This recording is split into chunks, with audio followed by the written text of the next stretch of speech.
Hello. आज मैं अपने विपाशना के एक्सपीरियंस शेयर करने जा रही हूँ फैमिली और फ्रेंड्स की रिक्वेस्ट पे।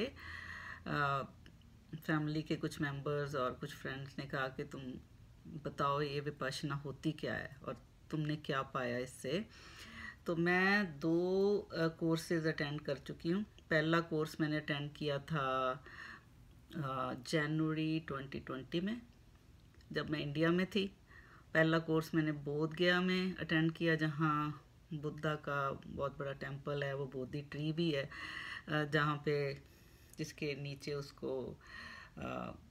एनलाइटनमेंट हुई थी। पर जो विपासना सेंटर है वो तकरीबन 20 किलोमीटर दूर, धामा बोधि बोलते हैं उसको। तो वहाँ पे मैंने चूज़ किया वो सेंटर इंटेंशनली कि जब जाना ही है तो मैं उस धरती पे क्यों ना जाऊँ जहाँ बुद्धा के चरण पड़े। शायद मेरी ये धारणा थी कि कुछ वाइब्रेशंस तो अभी भी होंगी, चाहे तकरीबन 2500 साल बीत चुके हैं। तो फॉर्चुनेटली मुझे उस सेंटर में जगह मिल गई। तो 10 दिन का शिविर होता है, ये शिविर या ट्रेनिंग जो भी कह लें। और दूसरा अभी अभी मैंने कनाडा में कैलोना के रास्ते में मेरठ एक जगह आती है, वहाँ पे किया है। तो 2 साल पहले तक मुझे कुछ नहीं पता था ये विपाशना क्या होती है, ये टेक्निक क्या है, इसके फ़ायदे क्या हैं। मैंने ये वर्ड तक नहीं सुना था। तो ये था कि फैमिली फ्रेंड्स को तो पता ही है कि ऑलमोस्ट 9 ईयर्स से मैं अपने हस्बैंड की डेथ का ग्रीव में से निकल रही थी। और भी उतार चढ़ाव आते ही हैं लाइफ में, बचपन से लेके अब तक आते ही हैं, पर हमें उनको रिजॉल्व नहीं करना आता। हम जूझते रहते हैं, कभी बहुत ज़्यादा फंस जाते हैं, कभी वो अपने आप रिजॉल्व हो जाते हैं, कभी नहीं होते। तो एक बहुत सारी पैनिक, एंजाइटी, दुख, उसकी हालत में से हम निकलते रहते हैं, मगर हमें कोई तरीका नहीं बताता कि कैसे निकलना है। कहते तो सब हैं, विकारों से निकलो, विकार मुक्त हो जाओ, काम क्रोध लोभ मोह अहंकार को छोड़ो। बहुत सारे प्रवचन संतों महात्माओं के सुने हैं, यूट्यूब पॉडकास्ट भी सुने हैं, कुछ कुछ ग्रंथ भी पढ़े हैं, गीता भी बहुत बार पढ़ ली, रामायण भी, बहुत सारे गुरुओं के पास बैठ के बातचीत भी कर ली। पर कहते तो सब हैं कि हमें ये सब छोड़ देना चाहिए, इनको छोड़ेंगे तो हमें लाइफ की समझ आ जाएगी ये। पर तरीका नहीं पता चल रहा था कि कैसे छोड़ना है और कैसे निकलना है। तो मैं काफ़ी जूझ रही थी अपने इस ग्रीफ की वजह से, कभी किसी को ब्लेम कर, कभी किसी को कर कि कोई मेरा ध्यान नहीं करता, कभी अंदर खिजी जाना, पैनिक अटैक हो जाने, बच्चों का इधर से उधर कुछ हो। तो काफ़ी मुश्किल का समय निकला। सबका ही निकलता है किसी न किसी कारण, ऐसा कोई भी नहीं है जिसको कोई दुख ना हो। ये भी विपाशना पे जाके ही पता चला, बुद्धा के 4 आर्य सत्य, कि हर इंसान को दुख होता है। दूसरा ये कि हर दुख का कारण होता है। और तीसरा ये कि हर दुख का निवारण हो सकता है। और चौथा ये कि उस निवारण का आर्य अष्टांग मार्ग। मैं उन डिटेल्स में नहीं जाऊंगी, उनको आप गूगल करके या किसी बुक में से जहाँ से भी पढ़ना चाहो पढ़ सकते हो। पर ये कॉन्सेप्ट भी मैंने विपाशना पे जाके ही सीखा। Mister SN. गोयनका हैं जो विपाशना की टेक्निक को बर्मा से इंडिया में लाए थे, आई थिंक 70s में। अच्छी तरह से मुझे याद नहीं रहते साल, आप देख लें कौन से ईयर में लाए थे। खैर, तो मैं जब ये जूझ रही थी तो मैं अपने सोशल मीडिया पे अपनी पर्सनल इमोशंस को काफ़ी एक्सप्रेस कर लेती हूँ। जैसा भी मेरा दिन हो मैं एक्सप्रेस कर लेती हूँ। तो ये रोज़ का, मेरा एक स्टूडेंट है सीएमसी से, वो पढ़ता था मेरे नोट्स पढ़ता रहता था। तो एक दिन उसने फ़ोन किया मुझे कि मैडम आप ये विपाशना जाके आओ, मुझे बहुत फ़ायदा हुआ, आपको भी हो जाएगा। तो मैंने उससे पूछा कि ये क्या है विपाशना, मैंने कभी नाम नहीं सुना। तो वो कह रहा है कि ये लिंक है धम्मा.org, उसने मुझे ये लिंक भेज दिया, पढ़ लो। तो ठीक है, हाँ मैं कर लूँगी, कॉन्सेप्ट तो अच्छा है। तो वो कहता रहा 6 महीने साल बीत गया। तो वो बार बार पूछता था कि आपने रजिस्टर करवा लिया, तो जगह भी बता दी मेरठ है। तो मैं उसको यही कहती थी कि मेरे पास कहाँ है 10 दिन जाने के लिए, मैं कहाँ 10 दिन निकाल पाऊँगी, मेरे पास तो टाइम ही नहीं है। तो वो कहता नहीं मैडम, आप एक बार 10 दिन निकाल लो, आपकी लाइफ बदल जाएगी। तो मुझे पता नहीं था कि क्या लाइफ बदलेगी। तो मैंने कहा हाँ कर लूँगी, तुम पीछे ही पड़ गए हो मेरे, कर लूँगी। तो इतने में मेरा प्रोग्राम बन गया इंडिया जाने का। तो मेरे पास ये एक लग्जरी थी कि मैं वहाँ पे ज़्यादा देर रुक सकती थी। मैं कुछ यूनिवर्सिटी की तरफ से पढ़ाने जाना था, मगर मेरे पास फ्रीडम थी कि मैं ज़्यादा देर रुक सकती हूँ। उन दिनों मेरे पास ऐसे फुल टाइम जॉब नहीं थी कुछ। एनीवेज, ये बैकग्राउंड बतानी बहुत ज़रूरी है कि मैं कैसे कन्विंस हुई विपाशना के लिए। तो मैं जाना था, तो मैंने सोचा चलो मैं विपाशना भी कर ही आऊँगी उधर। तो एक्सप्लोर किया, तो धम्मा बोधि जो बोध गया में सेंटर है उसमें मैंने रजिस्टर कर लिया। तो क्या होता है कि जूझ तो रही हूँ, बहुत तरह के पैनिक्स हैं। उन दिनों मेरी जॉब भी छुट्टी हुई थी, फाइनेंशली भी अनस्टेबल हूँ, बच्चे भी पूरी तरह सेटल नहीं हुए, उनके भी पैनिक्स हैं कि पता नहीं सेटल होंगे कि नहीं। जब हमने परेशान होना होता है ना, तो एक वेब क्रिएट कर लेते हैं परेशानी का। जो चीज़ों के लिए नहीं भी ज़रूरत होती, हम बस घसीट लेते हैं अपने आसपास परेशान होने के रास्ते। तो दुनिया भर के चिंताएं का वेब हम क्रिएट कर लेते हैं। तो जब वहाँ गए तो 10 दिन का ये टोटल साइलेंट रहने का कोर्स है। सबसे बड़ा कंसर्न तो ये था कि मैं 10 दिन चुप रह सकती हूँ कि नहीं, क्योंकि सबको पता है फैमिली में और फ्रेंड्स में बहुत बातूनी हूँ, बहुत बोलती हूँ। मेरे को 10 दिन वहाँ रहना बहुत बड़ा चैलेंज नहीं था, खाना मिलेगा नहीं मिलेगा ये बड़ा चैलेंज नहीं था, पर चुप रहना बहुत बड़ा चैलेंज था। मैंने कहा चलो कोई बात नहीं, अगर मैं चिंता मुक्त इन दुखों से निकल सकूँ तो कोई बात नहीं, 10 दिन ही तो हैं। तो ये 10 दिन का जो होता है कोर्स, उसकी रजिस्ट्रेशन कराने की ये जो आप अपने आसपास गूगल करके देख सकते हैं कि Vipassana centre near me. I think पूरे दुनिया में 200 के करीब सेंटर है अब तो। गोयनका जी ने सबसे पहला सेंटर शायद मुंबई में इगतपुरी में बनाया था, फिर जयपुर में। खैर ये सारी डिटेल आप वेबसाइट पे देख सकते हैं। तो थोड़ा सा मेरे स्टूडेंट से पता चला, फिर एक दो लोगों से और भी पता चला, तो मैं कन्विंस हो गई कि मैं जाऊंगी। तो रजिस्ट्रेशन करवाई, तो मेरा कंफर्मेशन हो गई। और पहले ही दिन जो डे 0 होता है, तो वो आपसे 5 शील की कमिटमेंट लेते हैं। पंचशील मार्ग जो बुद्धा का 5 शील, कि मैं सबसे पहले तो ये कि मैं पूरे 10 के 10 दिन यहाँ रहूँगी, मैं बीच में छोड़ के नहीं जाऊँगी। दूसरा ये कि मैं झूठ नहीं बोलूँगी, मैं चोरी नहीं करूँगी किसी भी चीज़ की, चाहे विचारों की चोरी हो, चीज़ की हो, खाने की हो, कुछ भी हो, कि मैं झूठ नहीं बोलूँगी, मैं चोरी नहीं करूँगी, सेक्सुअल मिसकंडक्ट नहीं होगा, और कोई नशा नहीं करूँगी इन 10 दिन में, जहाँ कोई नशे की चीज़ इस्तेमाल नहीं करूँगी। और यहाँ के जो रूल रेगुलेशंस हैं उनको फॉलो करूँगी। जो रूल रेगुलेशंस हैं कि जो विपाशना सेंटर का एरिया है उसी के अंदर मैं रहूँगी, और जो यहाँ पे खाना मिलेगा मैं वो खाऊँगी। जो रूल सारे हैं बोलना, जो नोबल साइलेंस का रूल है। नोबल साइलेंस मीन्स ये नहीं है कि मुंह से नहीं बोलना, दूसरे लोगों के साथ बॉडी लैंग्वेज से भी नहीं बोलना, और देखना भी नहीं, मतलब इशारों से भी नहीं बोलना। मतलब अपनी जब चलना है तो आइज डाउन करके सिर्फ अपने आप में रह के, पेड़ों को देख सकते हो, मतलब लोगों को उकसाना नहीं है। और सिंपल कपड़े पहनने हैं, ऐसे नहीं कि बेहतर है कि ज्वेलरी और भड़कीले कपड़े, कलर भड़कीले रंगों के भी कपड़े, रंग जो है ना पहने, ताकि जो खास करके औरतों को आदत है एक दूसरे के कपड़े देखने की, अच्छा ये आज इसने ये कलर पहना है, ये पहना है, ये दुपट्टा लिया, ये शॉल लिए, तो उन चीज़ों में लोगों को डिस्ट्रैक्शन ना हो। तो बेहतर है कि ज्वेलरी वगैरह उतार के ही जाएं, ताकि एक दूसरे की ईयरिंग्स ही ना देखती रह जाएं हम औरतें। और बोध गया में तो मेन विमेन सेक्शन बिल्कुल अलग था।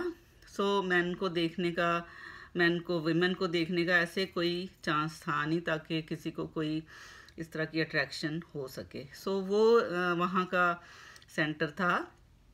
तो ये 5 शील का वो कमिटमेंट लेते हैं, और उस दिन वो कह देते हैं कि अभी से आप बता दो, अगर हार्ड लगता है आपको तो अभी छोड़ के जा सकते हो, पर डे 1 के बाद 10 दिन आपको यहाँ रहना ही पड़ेगा, बीच में नहीं छोड़ सकते।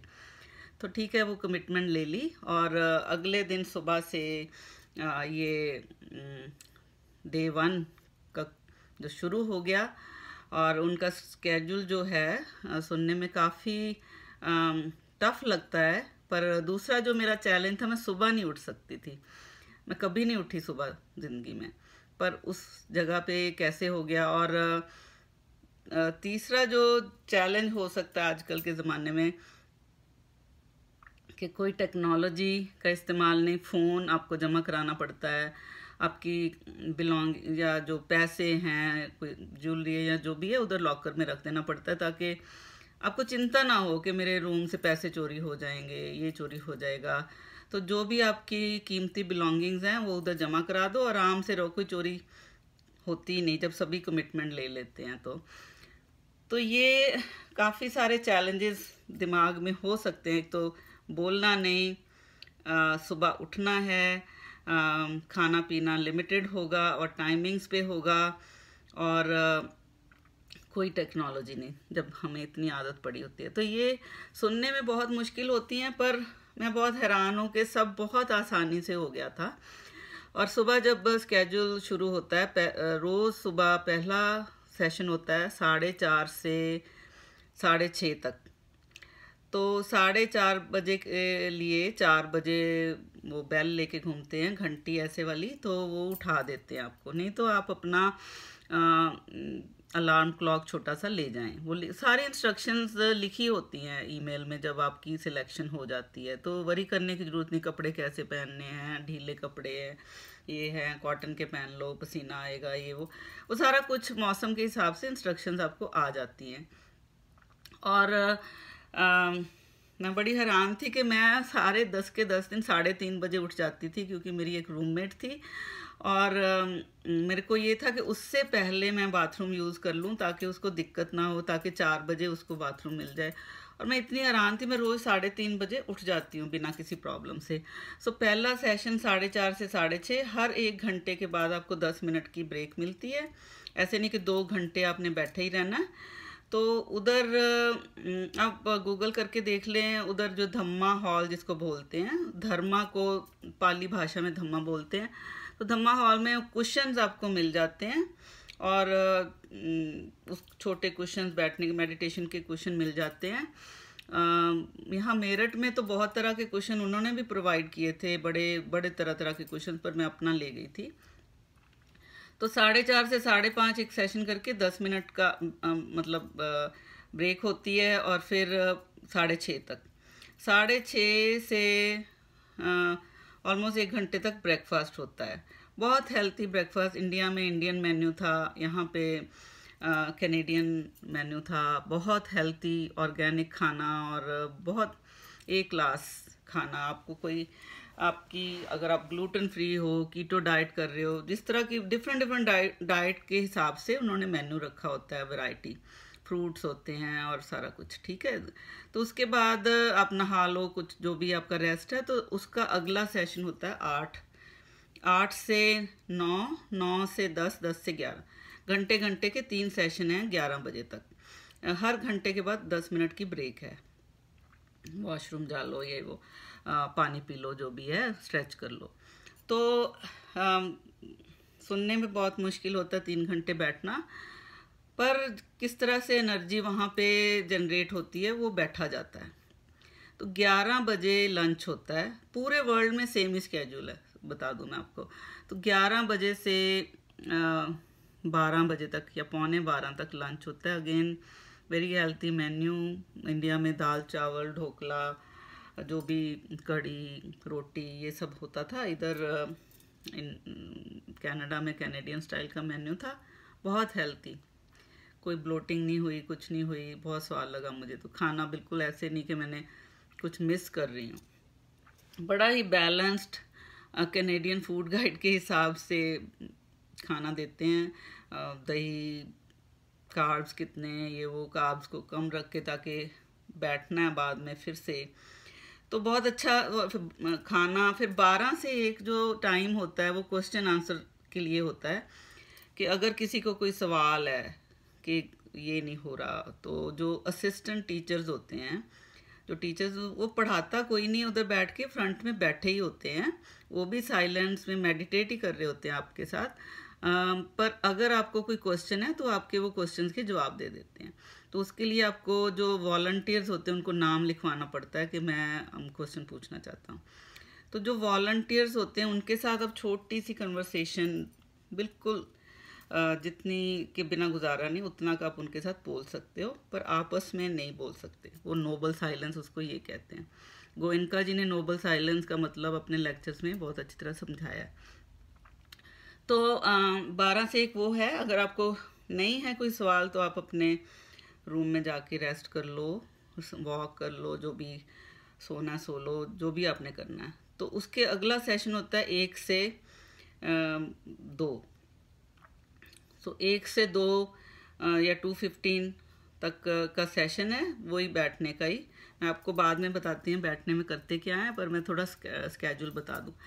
तो फिर अगला सेशन होता है 2:30 टू 3:30, वो भी मेडिटेशन में बैठने का। और उसके बाद फिर ब्रेक है। फिर उसका अगला 5 बजे तक एक और, मतलब 1.25 घंटे का ऐसे सेशन। तो 1 से लेके 5 बजे तक ब्रेक्स के साथ साथ बैठने के सेशंस हैं। और फिर 5 बजे होती है शाम की चाय। इंडिया में तो चाय प्रॉपर यही होती थी, और हमारी इंडियन चाय, और साथ में हमें बोध गया हमें मुरमुरे का स्नैक मिलता था, साथ में कोई फ्रूट। उसमें मुरमुरे में मूंगफली, भुने हुए चने डाले होते थे। यहाँ पे फ्रूट होता था। हर जगह का थोड़ा थोड़ा वेरिएशन है, मगर कॉन्सेप्ट वही है कि थोड़ा सा लाइट स्नैक विद टी। और जो दूसरी बार आ रहे हैं, या जो ओल्ड स्टूडेंट जिनको बोलते हैं, उनको स्नैक नहीं होता। उनको सिर्फ जिंजर वाटर, पानी में अदरक बॉयल किया हुआ और साथ में नींबू और शहद पड़ा है, या चीनी या गुड़ पड़ा हुआ है, तो वो हाँ। तो वो चाहते हैं कि जो ओल्ड स्टूडेंट वो थोड़ी सी ज़्यादा सख्त साधना करें।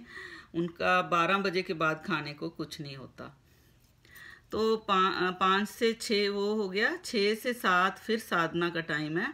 7 से 8:15 ये एक और बहुत देखा है, स्केड्यूल को मिनट बाय मिनट फॉलो करते हैं।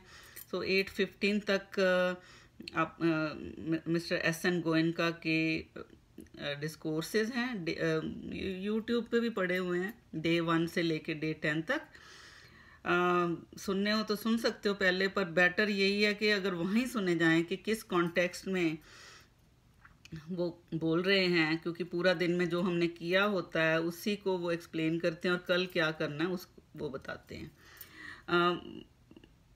उसके बाद 8:30 या 8:30 से 9 बजे तक लास्ट क्लोजिंग डिस्कोर्स होता है, और 9 बजे आप अपने रूम में जाएं और 9:30 बजे तक सो जाएं। उन्होंने लिखा था लाइट्स ऑफ एट 9:30, पर सच कहूँ 9:30 के बाद आपकी शरीर भी थक जाता है थोड़ा, और नींद अपने आप आ जाती है। मुझे नींद आने में कभी कोई प्रॉब्लम नहीं हुई विपाशना पे जाके।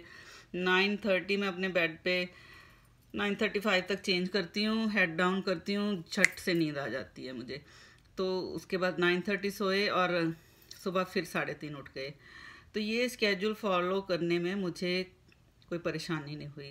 पर मैं ये नहीं कहती कि आपको नहीं होगी। कोई ना कोई किसी मेडिकेशन के पे भी हो सकता है, कोई किसी ना किसी को कोई ना कोई बीमारी भी हो सकती है, पर मैं अपना बता रही हूँ कि मुझे ये स्केड्यूल फॉलो करने में कोई परेशानी नहीं हुई दोनों बार। अच्छा, अब करते क्या हैं? मेडिटेशन किसको कहते हैं? वो कहते हैं कि सही बोलो तो जो विपासना का अर्थ है अपने अंदर देखना। उपासना होती है बाहर की दुनिया में देखना और उसकी पूजा करना। बाहर किसी देवी देवता की, किसी इंसान की, किसी प्रॉफिट की पूजा करना या उसको मानना या मान्यता देना, उपासना। विपासना क्या है? अपने अंदर झांकना और एक्सेप्ट करना एज इट इज, कि जो मैं हूँ उसको एक्सेप्ट करना, अपने लिए सेल्फ मिरर बन जाना, तो वो है विपासना। विपा मीन्स अपने अंदर, सना मीन्स देखना। तो ये अपने अंदर देखने का काम, तो जो सबसे बड़ी जो मुझे एक्सपीरियंस हुई कि हम बाहर की दुनिया में तो बहुत देख रहे थे, ठीक है, हस्बैंड की डेथ हुई, वो बाहर का एक इंसान है, बच्चा परेशान है, माँ बीमार है, बाप बीमार है, फलां रिश्तेदार को ये हो गया। हम बाहर की दुनिया का झमेला नहीं मैं कहूँगी, बाहर की दुनिया के जो कंसर्न है ना, उसमें इतने ज़्यादा उलझे रहते हैं। जॉब भी करनी बाहर की दुनिया के लोगों से रहते हैं, मतलब हमारा सारा जो कम्युनिकेशन है ना और ध्यान जो सारा है बाहर की दुनिया में उलझा रहता है सारा टाइम। हम अपने अंदर देखने का मुझे कभी मौका नहीं मिला था। साफ मायने में मैंने कभी मेडिटेशन की नहीं थी। मेरे भी थे एक गुरुजी, पर उन्होंने वो कहते रहते थे बेटा ध्यान में बैठा करो, बेटा ध्यान में बैठा करो। बहुत अच्छे थे गुरुजी, पर गुरुजी ने हाथ पकड़ के कभी ऐसे सिखाया नहीं था कि ध्यान में बैठना कैसे है, करना क्या है, ध्यान में बैठूं, करूं क्या, ध्यान का मतलब क्या है। तो वहाँ पे जाके ये पता चला कि ध्यान, तो वहाँ पे जाके एक कॉन्सेप्ट ये पता चला कि हर चीज़ ध्यान से करने की भी ज़रूरत है। इवन सुई में धागा भी डालना ना, ध्यान से नहीं डालेंगे तो डलेगा नहीं।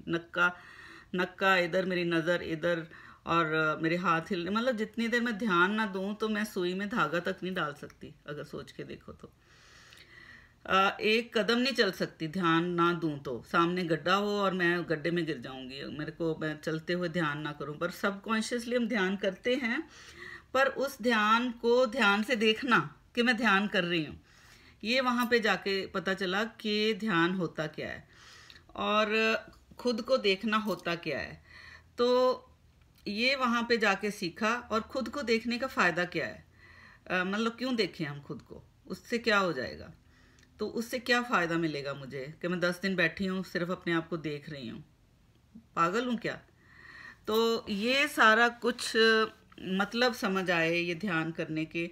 तो पहले 3 दिन, 3.5 दिन वो आनापान का अभ्यास कराते हैं। आनापान मीन्स आना पाना, मतलब सांस का आना जाना, उसको देखना। उसका भी बहुत माइन्यूटली तरीका बताते हैं। सांस को आना जाना देखना है, उस टाइम ध्यान कहाँ होना चाहिए कि यहाँ होना चाहिए, सिर पे होना चाहिए, कोई ऋषि लोग कहते हैं नाभि में होना चाहिए, कोई कहते हैं हर मेडिटेशन मेथड का डिफरेंट कॉन्सेप्ट है मेडिटेशन का। पर यहाँ पे जो बुद्धा ने डिस्कवर किया था, जिसको, क्योंकि गोयनका जी अपनी बात अपने मन से नहीं कहते, बुद्धा की टीचिंग्स में से उसको ट्रांसलेट करके बोल रहे हैं कि बुद्धा ने कहा था कि अपना ध्यान इस अपर लिप के एरिया में फोकस करना है या नोज़ के एरिया में करना है या नाक के अंदर देखना। तो ये मैं डिटेल में नहीं जाऊंगी क्योंकि मैं ऑथराइज नहीं हूँ आपको आनापान कराने की, पर थोड़ा सा बता दिया कि इस एरिया में ज़्यादा फोकस करते हैं। 3-3.5 दिन सांस लेने पे ही फोकस करते हैं कि सांस आ रहा है, जा रहा है, कैसा, मतलब सांस को देखते रहना। पर 12 घंटे रोज़ सांस को देखोगे, क्या हो रहा है, क्या सेंसेशंस हो रही हैं सांस के आने जाने पे, तो उसमें जो एक्सपीरियंस होता है उसको देखने का, मैं शेयर नहीं कर सकती, क्योंकि मुझे कुछ और हुआ, आपको कुछ और होगा, कईयों को कुछ और होता है। हर एक को डिफरेंट डिफरेंट तरह के एक्सपीरियंस होते हैं कि बेचैनी होती है। मैं 12 घंटे रोज़ के बैठी हूँ, सांस ही देखी जा रही हूँ। फ्रस्ट्रेशन भी हो सकती, खुशी भी हो सकती है। ये एक्सपीरियंस मतलब कुछ भी हो सकता है, आप खुद एक्सपीरियंस करें उसको जाके, और उसका क्या फ़ायदा मिल रहा है आपको ये देखें। कुछ तो फ़ायदा मिल ही रहा होगा। मैं दूसरी बार गई हूँ, तीसरी बार जाने के लिए मैं रेडी हूँ अब अगस्त में। 3.5 दिन के बाद फिर वो विपश्यना का बताते। विपश्यना का मतलब है खुद को देखना, पर खुद को भी ऐसे नहीं मोटा मोटा देख लिया, मैं खुद को देख रही हूँ। अच्छा, कहाँ देख रही हूँ? मतलब सिर के तालु फॉन्टेनल से लेके पूरा यहाँ से फोरहेड, आईब्रो, ये मतलब एक एक पहले वो शुरू करते हैं इंच इंच से देखें। एक एक इंच इंच अपने आप को देखें कि क्या हो रहा है मेरी बॉडी में, क्या हो रहा है, क्या हो रहा है पूरा बॉडी में, पूरा सर से टो तक।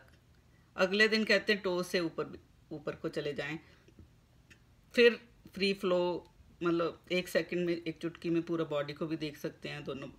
ये सारा जो डिटेल्स है मैं उसमें मैं नहीं जाना चाहती, मतलब किस तरह से वो ये कार्यक्रम चलता है डे बाय डे। पर विपश्यना का मतलब है खुद को देखना। ये खुद को देखने के क्या फ़ायदे होते हैं, क्या हो रहा है हमारे बॉडी के अंदर, पेन हो रही है, नहीं हो रही है, पेन क्यों हो रही है, हमें एकदम से पता चलने लग जाता है बॉडी में कहाँ कहाँ पेन हो रही है, क्यों हो रही है। बहुत लोगों का कहना हमारा दूसरा ब्रेन है स्टमक। कई बार स्ट्रेस होती है तो गांठ यहाँ पे स्टमक श्रिंक करता है। तो ये जब देखने लगते हैं तो हमें पता चल जाता है भाई हमारी बॉडी में कितनी तरह के एक्शन रिएक्शन हो रहे हैं। पर उनको देखने से ही हमारी कुछ कुछ जो अंदर के जो गांठें सी पड़ी होती हैं स्ट्रेस के कारण, पैनिक, एंजाइटी के कारण, जब हम उनको देखते हैं, देखना एक्टिवली देखना शुरू कर देते हैं इंच बाय इंच, तो कभी ये पता नहीं क्या बायोकेमिस्ट्री है जो बहुत ज़्यादा फिजियोलॉजी जानते हैं। तो मेरा तो एक्सपीरियंस ये है कि जब हम देखने लगते हैं तो वो कहीं पे नर्व ब्लॉक्स होते हैं वो खुलने शुरू हो जाते हैं। मेरे अंदर ऐसा एक्सपीरियंस ही हुआ है, क्योंकि जब मैं पहली बार गई थी तो मेरी बॉडी बहुत स्टिफ थी ग्रीफ के कारण। ऑलमोस्ट ये शोल्डर तो फ्रोज़न ही था। तो जब 10 दिन के बाद मैं ऐसे कर पाई थी, जबकि मैं बहुत फिजियो सारा कुछ ली थी। ये क्या करिश्मा हुआ, किस तरह से हुआ, मैं एक्सप्लेन नहीं कर सकती इस बात को। पर मैं ये नहीं कहती कि विपश्यना पे जाना ये कोई ट्रीटमेंट सेंटर है। ज़रूरी नहीं है कि आपके जो फिज़िकल प्रॉब्लम्स हैं या मेंटल प्रॉब्लम्स हैं ठीक हो जाएं। पर मैं फिर से कह रही हूँ कि आपको क्या फ़ायदा होगा मैं कुछ नहीं कह सकती। मुझे क्या हुआ मैं अपना बता सकती हूँ। तो ये सारा कुछ बाकी के 7 दिन आप देखते जाते हैं, अपने आप को देखते जाते हैं। देखने सुनने में बहुत पागलपन लगता है। 12 घंटे बैठ के अपने शरीर को ऊपर सर से पाँव तक देखी जा रहे हैं, पाँव से सर तक, सर से पाँव तक, पाँव से शरीर तक, ऐसे देखी जा रहे हैं, चक्कर लगाए जा रहे हैं कितने किलोमीटर के। मुझे पहली बार जब हुआ तो मुझे लगा कि कितने किलोमीटर चल रही मैं अपने अंदर ही। तो इस तरह से ये कॉन्सेप्ट है स्वदर्शन। और उसका मतलब जो बाद में वो कहते हैं, एक्सप्लेन करते हैं कि क्यों देख रहे हैं। गोयनका जी ये कहते हैं कि हमें अपने आप को इतनी महीनता से, सूक्ष्मता से देखना आ जाता है कि हमारी बॉडी, हमारी एक सेंसिटिविटी बहुत ज़्यादा उसमें बढ़ जाती है। कि जब मुझे पैनिक हो रहा है तो मेरे को देखना आ जाएगा कि मेरा पेट सिकुड़ रहा है। जब मेरे को गुस्सा आता है तो मेरा दिल ज़्यादा तेज धड़क रहा है, मेरी बॉडी वाइब्रेट कर रही है, या मेरी आंखों में से आग निकल रही है, या मेरा फेस लाल हो गया, या मेरा फेस गर्म हो गया, ये वो। तो जब ये गुस्सा वगैरह आता है तो हम सर से पाँव तक देखना शुरू करें तो अपनी बॉडी में हो रही चेंजेस को हम महीनता से देखने लग जाते हैं। तो इस प्रोसेस में ना हम भूल जाते हैं कि हमें गुस्सा किस वजह से आया था। तो हम इतना ज़्यादा उसमें मस्त हो जाते हैं अपने आप को देखने में, तो वो जो हो रहा होता है तो वो शांत होना शुरू हो जाता है, जो हमारी बॉडी में रिएक्शंस। तो ये एक, वो कहते हैं कि ये एक परमानेंट तरीका अपने आप को गुस्से से बाहर निकालने का। तो बार बार जब होता है, जो पहले गुस्सा 2 दिन तक शांत नहीं होता था, 1 दिन, आधा दिन, 15 मिनट, 5 मिनट, तो हमें उस हालात में से निकलना आ जाता है। तो ये उन एक्सपेरिमेंट किए हुए हैं और मैंने भी देखा 1-1.5 साल में कि ये इस चीज़ का इफ़ेक्ट है। तो अपनी नेगेटिव एनर्जी को पॉजिटिव एनर्जी में चेंज करने का एक तरीका आ जाता है। क्योंकि कहते सब थे गुस्सा नहीं करना चाहिए, किसी को बुरा नहीं बोलना चाहिए, भाई कोई आपको कुछ कहता है उसका बुरा मत मानो, दिल पे मत लो, पर ये नहीं पता था कि कैसे नहीं लेना। अब मुझे पता चल गया कि कैसे नहीं लेना। जब भी कुछ नेगेटिव एनर्जी मेरे आसपास होती है, मैं सर से पांव तक अपने आप को ऑब्जर्व करने लगती हूँ कि मेरी बॉडी में क्या हो रहा है किसी के कुछ कहने से, या मैं जब किसी को कुछ कहती हूँ। ऐसा नहीं है कि मुझे गुस्सा नहीं आता, चिढ़ नहीं होती, हो जाती है, पर कैसे बाहर आना है ये थोड़ा सा टेक्निक सीख ली है, पर 100% नहीं मैं कहती कि मैं एक्सपर्ट हो गई हूँ। तो विपाशना पे जाके जब खुद को देखना आ जाना, अपनी सेंसेशंस को देखना आ जाना और अपनी बॉडी को, माइंड एंड मैटर को की समझ आ जाना कि जब मेरे माइंड में कुछ होता है मेरे मैटर को क्या होता है, मेरे माइंड में कुछ होता है तो मेरे मैटर को क्या होता है, इस बात में सारा दिन उलझी रहती हूँ मैं। और ताकि अपनी बॉडी को 24 घंटे का कोशिश रहती है कि इक्विलिब्रियम में रखूं, सर से पांव तक ये चक्कर एक लगाने की ना आदत पड़ जाती है। जैसे फिजिकली हमें सैर करने की आदत पड़ जाती है ना, जब सैर करना शुरू करते हैं हम देखते हैं कि हमारी बॉडी स्वस्थ रहती है, तो हमें आदत पड़ जाती है। अगर सैर करने ना जाएं तो थोड़ा अच्छा नहीं लगता। इसी तरह से मेंटली जब हम सर से पांव तक चक्कर लगाते हैं सुबह शाम, तो उसकी एक आदत पड़ जाती है। तो एनर्जी को चैनलाइज हमें करना आ जाता सर से पांव तक है। तो गोयनका जी ये कहते हैं कि 3.5 हाथ की काया या 5 फुट 3 इंच का कद, सारा कुछ एक और समझ आ गया कि सारा कुछ हमारी लाइफ का सब कुछ यहाँ से पांव तक ही हो रहा है, इससे बाहर कुछ नहीं हो रहा। कोई हमें नेचर की जो भी है वो होती हैं, पर जो हमारा रिएक्शन है उसके प्रति वो सारा कुछ सर से पांव तक ही हो रहा है, सारा कुछ हमारे अंदर ही हो रहा है। और उसको हम ऑब्जर्व करते रहें, ट्यूनिंग करते रहें, तो उन बाहरी जो चीज़ों का असर होना थोड़ा सा कम हो जाता है। हम सीख जाते हैं कि असर नहीं होने देना। तो ये बहुत बड़ी ट्रेनिंग है, लाइफ लॉन्ग ट्रेनिंग है। एक बार 10 दिन जाके तो नहीं काम बनता।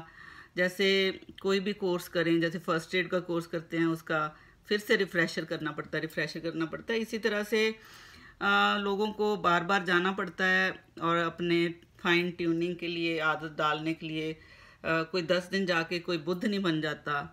और कई 10 दिन जाके ऐसे नहीं कि एक बार 10 दिन चले गए तो बस सारे मेरे काम क्रोध लोभ मोह अहंकार निकल गए, मैं ये बन गई, मैं वो बन, ये सब दकियानुसी बातें हैं। ये पूरी लाइफ लॉन्ग ट्रेनिंग है, अपने आप पे काम करते रहना हमने। और पर मेरे को सुकून बहुत है, बहुत सारी चीज़ों का मेरे को बहुत फ़ायदा। ये होलिस्टिक सी अप्रोच है। किसी ने मेरे से पूछा था वहाँ जाने की क्या ज़रूरत है, एक बार पता चल लिया था, थ्योरेटिकली पढ़िए, घर में कर लें। घर में वो जो होलिस्टिक अप्रोच है ना वो नहीं मिलती वहाँ, बहुत बड़े ग्रुप के साथ जब हम करते हैं। दूसरा ये कि एक भिक्षु होने का एक्सपीरियंस, कि सबसे बड़ा कॉन्सेप्ट है कि ये जो कोर्स है ना ये फ्री है, इसकी कोई कॉस्ट नहीं है। क्योंकि मैं जो कोर्स करना है मेरा कोई और पे कर गया है, ऑलरेडी कोई दान दे गया मेरे लिए। तो 10 के 10 दिन मेरे में ये एक हम्बल होने का एक्सपीरियंस कि यार मैं किसी और के दिए को खा रही हूँ, कोई और मेरे लिए पे कर गया जिसको मैं खा रही हूँ, रह रही हूँ। तो ये जो एक हम्बलनेस है, ये हमारी ईगो मेल्ट होती है कि मैं तो सब कुछ कर सकता हूँ, मैं तो अफोर्ड कर सकता हूँ, 5 स्टार भी अफोर्ड कर सकता हूँ। वो वाला जो कॉन्सेप्ट से बाहर आना कि यार मैं भी मांग के खा सकता हूँ, मैं एक भिक्षु हूँ, मैं मांग के खा रहा हूँ, किसी का दिया हुआ खा रहा हूँ। सबसे पहले वो कॉन्सेप्ट, वो फीलिंग घर में नहीं आती। दूसरा, ग्रुप में एक एनर्जी होती है, सबके ऑरा की एनर्जी, तो वो हमें जो इतनी एनर्जीज हमारे पे हमें ऑरा की मिल रही हैं उसका असर होता है। तीसरा ये कि खाने पीने का टाइम, आसपास का एटमॉस्फेयर, सारे जो विपासना सेंटर्स हैं बहुत क्वाइट जगह में बने हुए हैं, तपोवन जिसको बोलते हैं। तो वो तपोवन की फीलिंग वहाँ पे आती है कि हम एक तपोवन में तपने गए हुए हैं। और ये फीलिंग सारा सारा जो कहते हैं इफेक्टिव फीलिंग्स का है, सारा फीलिंग्स पे ही काम कर रहे हैं, तो ये चीज़ें हेल्प करती हैं। खास तौर पे मुझे हेल्प की। हाँ, अगर आप उस स्टेज पे पहुंच गए हो बुद्ध की स्टेज में कि आपको लगता है मैं घर पे भी बैठ के सारा कुछ कर सकता हूँ, एक बार वहाँ पे ट्रेनिंग लें, उस कॉन्सेप्ट को समझें, उसके बाद घर पे करते रहें।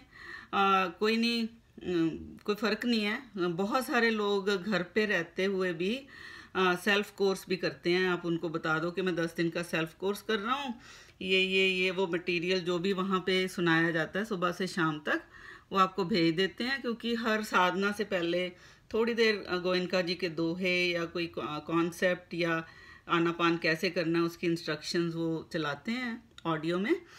क्योंकि टीचर तो कोई वहाँ बैठ के पढ़ा नहीं रहा, सारा कुछ मिस्टर गोयनका की ऑडियोज़ ही हैं जो शुरू से उन्होंने 70s में कोर्सेज देने शुरू किए थे। वही कॉन्सेप्ट चल रहा है अभी तक यूनिफॉर्मली। दैट्स रियली गुड कि कुछ कोर्स मटेरियल ऑल्टर नहीं हुआ, पूरी दुनिया में वही कोर्स मटेरियल चलता है। डिफरेंट लैंग्वेजेस हैं, हिंदी, इंग्लिश, मैंने देखा था कुछ लोग अरेबिक में भी थे, चाइनीज़, बहुत सारी लैंग्वेज में ट्रांसलेट हुआ है।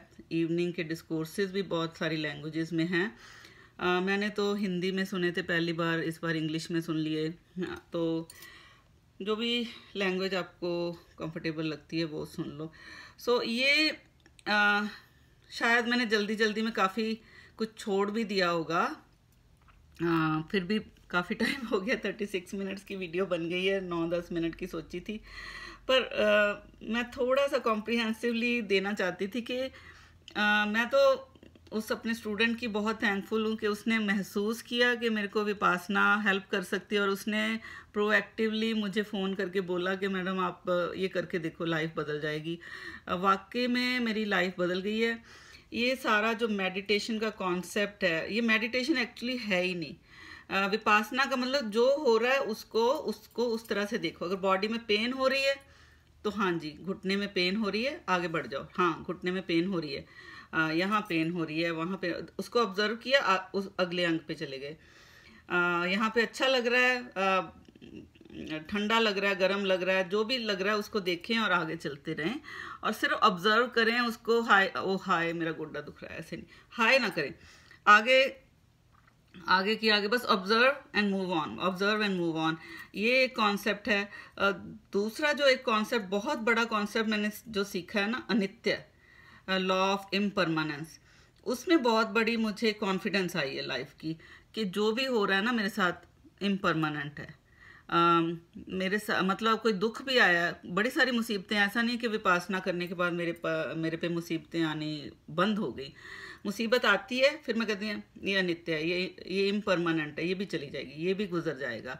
तो वो टाइम, इवन विपासना करते करते एक दिन बहुत पेट में दर्द हो रही थी, तो मैंने कहा ठीक है हो रही है, अगले दिन नहीं हो रही थी। कभी कंधे में दर्द हो रही थी, अगले दिन नहीं हो रही थी, आज नहीं हो रही, अगले दिन हो रही थी।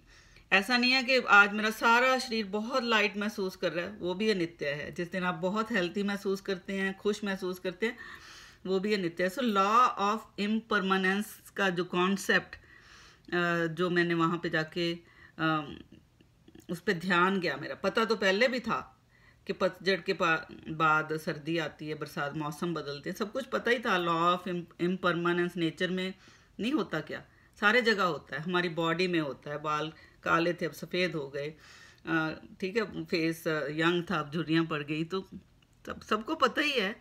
बचपन के बाद जवानी आती, जवानी के बाद बुढ़ापा, किसको नहीं पता। पर उस बात पे हमारा ध्यान उतने ध्यान से नहीं जाता जितना अब जाने लग गया। और एक्सेप्टेंस, ठीक है, आ रहा बुढ़ापा, ठीक है, आ रहा है। डेथ का कॉन्सेप्ट तीसरा जो मुझे हुआ, कि जो सबसे ज़्यादा जिससे मैं जूझ रही थी अपने हस्बैंड की डेथ से लेके, कि सबने एक टाइम ख़त्म होना ही है। हमारे अंदर कितने ट्रिलियंस ऑफ सेल्स हैं, उसमें से कितने हज़ारों रोज़ मरते हैं, नए सेल्स बनते हैं। बीइंग अ फिजियोलॉजिस्ट पता ही है, पढ़ाया 20 साल, पर उसको अपने बॉडी में महसूस करना। और हाँ भाई, ट्रिलियंस ऑफ सेल्स हैं, कितने हज़ार रोज़ बनते हैं, मरते हैं, बनते हैं, मरते हैं। तो जो इंसान है हमारे आसपास, उन्होंने भी मरना ही है, मैंने भी मरना ही है। और इस बार के विपासना में मैंने कुछ डेड ट्रीज देखे ट्रेल्स में जब मैं वॉक कर रही थी।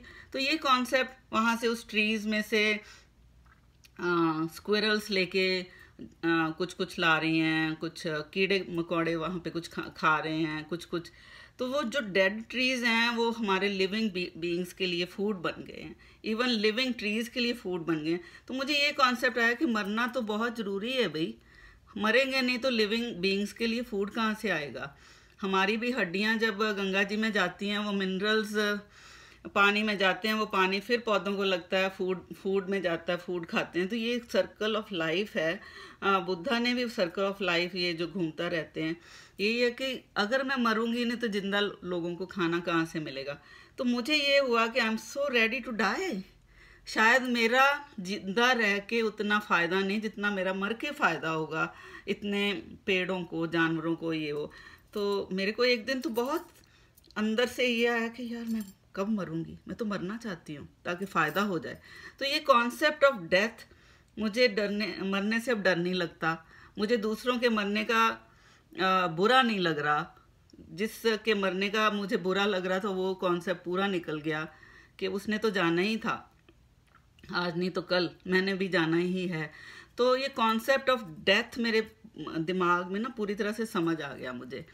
तो उसमें से निकल गई वो जो बहुत बड़ा ग्रीफ का जो एक ताला लगा हुआ था ना यहाँ पे, वो खुल के बहुत डिज़ोल्व हुआ और मैं बहुत लाइट महसूस कर रही हूँ। बहुत फ़ायदे हुए हैं, ग्रीफ से निकली हूँ, पैनिक से निकली हूँ, एंग्जाइटी नहीं होती, किसी भी चीज़ का डर नहीं लगता ऐसे हो जाएगा तो क्या। मोमेंट में जीना, माइंडफुली इसी मोमेंट में जीना कि अभी मैं आपसे बात कर रही हूँ, नेक्स्ट मोमेंट क्या होगा मुझे कोई फिक्र नहीं है।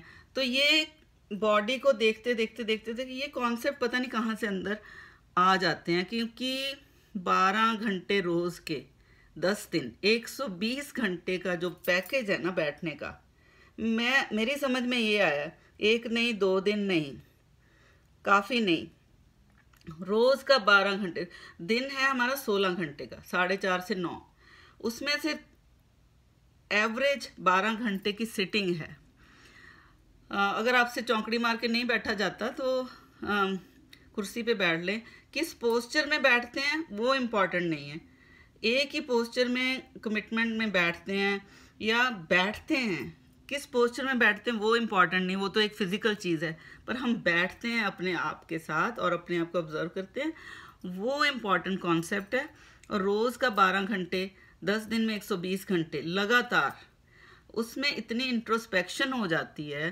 थ्योरेटिकली मैं नहीं बता सकती, पर आपको ये करके देखना पड़ेगा। ये करके देखें तो आई एम श्योर अगर आपको नहीं होगा फ़ायदा तो कहीं ना कहीं गड़बड़ है, नहीं होगा तो नहीं होगा। ये भी तो एक अनित्य सी चीज़ है, ज़रूरी तो नहीं है हर बंदा यही एक्सपीरियंस लेके आया कि मेरे को फ़ायदा ही हुआ है। बहुत सारे लोगों को लगा होगा कि कितना टाइम वेस्ट किया। हमारे साथ थी एक लड़की जिसने कहा मैं तो इतने घंटे योगा में बिताना चाहूँगी क्योंकि मेरी बॉडी को फ़ायदा होगा। भाई वो भी कॉन्सेप्ट बुरा नहीं है योगा करने का, और पर मैं अपना एक्सपीरियंस शेयर कर रही हूँ। मुझे तो बहुत फ़ायदा हुआ है। ये कोई धार्मिक चीज़ नहीं है, सांस किस तरह से लेना है, सांस को ऑब्जर्व करना। धार्मिक हो भी तो हो, मेरा नुकसान तो नहीं हुआ। कौन से धर्म का सांस ले रही हूँ, हिंदू मुस्लिम का ले रही हूँ कि नहीं ले रही, मैं सारे इन कॉन्सेप्ट से बाहर हूँ। मुझे कुछ नहीं पता मैं क्या हूँ। मुझे इतना पता है कि मैं सर से पाँव तक कुछ मसल्स हैं, हड्डियाँ हैं, सेल्स हैं, ये हैं, उनको मैं ऑब्जर्व कर रही हूँ। उन्हीं सारे सर से पाँव तक मेरे इमोशंस रहती हैं। मेरी इमोशंस मेरे इसी चौकटे के अंदर हैं, उनको मैं देखूं और दुनिया को छोड़ूं, दुनिया की गॉसिप को छोड़ूं, क्या हो रहा है कंसर्न तो है। पर इससे क्या हुआ है कि मेरी सेंसिटिविटी काफ़ी बदल गई है। मैं नहीं कहती इम्प्रूव हो गई, ख़राब हो गई, कि मुझे दूसरे लोग, मेरे आसपास के दूसरे लोगों की दर्द, खुशी, हैरानी ज़्यादा बेहतर तरीके से दिखने लग गई है। मेरी सेंसिटिविटी है जो एक्सटर्नल चीज़ों के लिए भी बदल गई है। तो उससे लोगों का दुख, दर्द, खुशियाँ मुझे बेहतर तरीके से दिखने लग गई हैं। तो उनको मैं मैं महसूस करती हूँ कि मैं उनको बेटर तरीके से हेल्प कर पा रही हूँ और समझ पा रही हूँ। पता नहीं कितनी हेल्प होती है। तो ये सारे मेरे एक्सपीरियंस हैं। तो या सो इसकी कोई कॉस्ट नहीं है, पर लास्ट दिन में वो दान का मतलब समझाते हैं कि मेरे लिए कोई और पे कर गया, आप किसी और के लिए पे कर जाएं, पर वो ये तो नहीं कहते कितना। मैं हिसाब लगा रही थी हर चीज़ का। अगर हिसाब भी लगाएं तो मैं सोच रही थी मैं $10,000 भी दे आऊँ, वो भी कम है कि टीचर की पर आवर कितने की लगा लेंगे हम। जो हमें फ़ायदा हो रहा है उस चीज़ का हम क्या क्या क्या कीमत लगा लेंगे। कीमत का कॉन्सेप्ट मैंने निकाल ही दिया, जितना कि मैं अफोर्ड करती थी दे आई। मुझे नहीं लगता कि जो मैं दे के आई हूँ वो इनफ है मेरा, जितना मेरे पे स्पेंड हुआ है। बट जितनी मेरी अफोर्डेबिलिटी है वो नहीं पूछते क्या दे, कितना दे के जरा, क्यों ये कम है ज़्यादा है, कुछ नहीं कहते मुझे। ना इंडिया में किसी ने कुछ कहा, ना यहाँ पे उस चीज़ का मेरे दिमाग में बोझ ही नहीं है कितना दे के आना। सबसे बड़ा दान जो उन्होंने कहा है कि मैं जो दे सकती हूँ किसी को, इस कॉन्सेप्ट को बताने का दान। आज मुझे मौका मिला, मैं सबको ये बता रही हूँ ये concept. I think that is what is good Karma for me. और अगर आपको कॉन्सेप्ट पसंद आया है, आप ट्राई करना चाहते हो, जा लो, find a center near you और गूगल करके देखो dhamma.org और स्केड्यूल, और काफ़ी डिटेल्स वहाँ दी हैं। आनापान की वीडियो भी दी है कैसे करनी है, पर थ्योरेटिकली अपने आप ना ट्राई करें। मैं आपको बता रही हूँ जो होलिस्टिक अप्रोच है ना कोर्स में जाने की, वो कंप्लीट वहीं पे मिलती है जाके।